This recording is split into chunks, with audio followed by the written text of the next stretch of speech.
Hey everyone, just have a real quickie for you today. I'm always searching for ways to create interesting backgrounds I can use behind things. So I don't always have to use a photograph. I can start with a blank document. So here's an interesting way to take advantage of a Photoshop feature. All I've done so far is created two colors, and what I did was I created the first one, and then when I went to create the background color, I clicked on the foreground swatch to be the same one, and then picked a color from the same family. So that way I ended up with basically two colors from the same group, and I've got my gradient tool set to foreground to background. I'm just going to drag a gradient across it like so.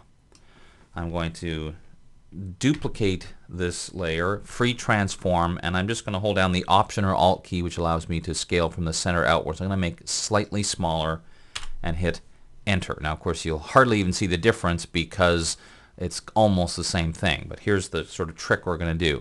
I'm going to load this layer as a selection. This is a very important step. So Command or Control click on it. Now normally when you're free transforming, of course you press, as I just did there, Command or Control T, but this time I'm going to throw in the Option key or Alt key. So it'll be Command Option T on the Mac, Control Alt T for Windows. And you'll see why we do that in a second. Once again, I'm going to hold down the Option or Alt key to scale it slightly smaller, but I'm also going to rotate it and then hit Enter to tell it I'm finished.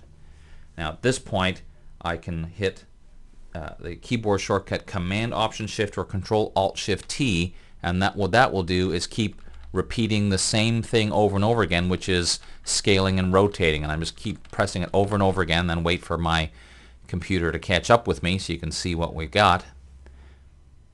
You can start to see the effect. We get a really interesting kind of blended background thing happening because I'm just making many copies of the same thing. But the trick to this again was I made sure that I selected it first. If I didn't select that layer, which I did a moment ago, what would have happened? And I would have ended up with 4,000 layers because it would have made a new layer each time. So when you're doing this, it's vitally important that in the step before you do that first free transformation to start rotating it, make sure you've selected that layer. Then you do that, hold down the Option or Alt key as you use free transform, and then Command Option Shift or Control Alt Shift T is the shortcut for transform again. And as you can imagine, with different colors and different angles and different shapes and different everything, you can get all kinds of different possibilities. So there you go, a real quick one, but a simple way to create an interesting background. I'll bet you can see where this one's going, right? Yeah, you guessed it.